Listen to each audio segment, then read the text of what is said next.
وہ جی ہماری بیویاں فنکشنوں پہ این تیار ہوندیاں کہ حد کوئی نہیں تے خامد آ جاوے تے اوہ بھڑے کپڑے تے میلے کپڑے.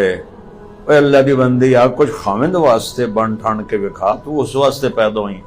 شادیاں تے جا کے اتنے انہاں دے مصیبت پا دیں دیا نے ایسا جوڑا چاہیے، ایسا جوڑا چاہیے، ایسا جوتا چاہیے، ایسا میک اپ چاہیے.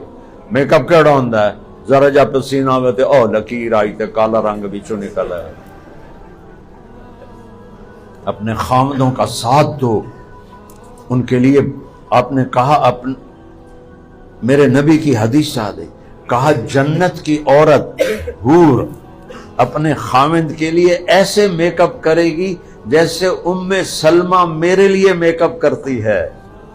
آپ کی بیگم ام سلمہ جیسے ام سلمہ میرے لیے میک اپ کرتی ہے. تو ان عورتوں سے کہتا ہوں اپنے خامدوں کو بن ٹھن کے دکھاؤ. مردوں کے رخ کیوں باہر چلے جاتے ہیں کہ عورت اس کو وہ مقام نہیں دیتی. یہ سب میں سیرت سے بتا رہا ہوں. جب حضرت فاطمہ کی شادی کا وقت آیا تو آپ نے حفصہ ام سلمہ حضرت عائشہ کو بلا کر کہا تمہیں پتہ ہے میری جگر کا ٹکڑا ہے، اس کو دلہن بناؤ، اس کو تیار کرو، اس کو دلہن بناؤ. تو بیویوں کے ذمہ ہے خامند کے لیے بنے سنوریں، خامندوں کے ذمہ ہے وہ بھی بنے سمنے. ایڈا پیٹ کٹ کے نا اندر وڑ جانا، آپ ایڈے جانے پہنے پیٹ ایڈے جانا پہنے. ادو سگریٹ پی پی پی پی منہ چ بو پئی ہوئی ہوندی ہے. لے بھلا کیویں تہاڈی بیوی تینوں پیار کرے، تیرے منہ تو بو دا بھبکا چلتا پہ.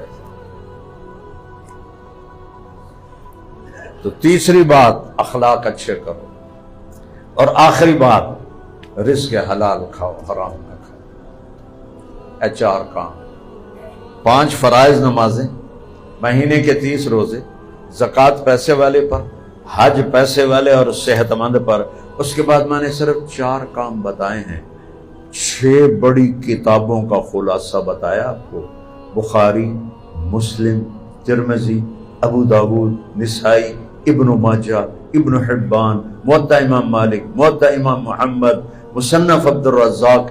اتنی ساری کتابوں کا ایک حدیث میں دہرا دیتا ہوں: ہمیشہ سچ بولو، جھوٹ نہ بولو. تیرے بارے میں مشہور ہو جائے کہ اس سے سچا بندہ کوئی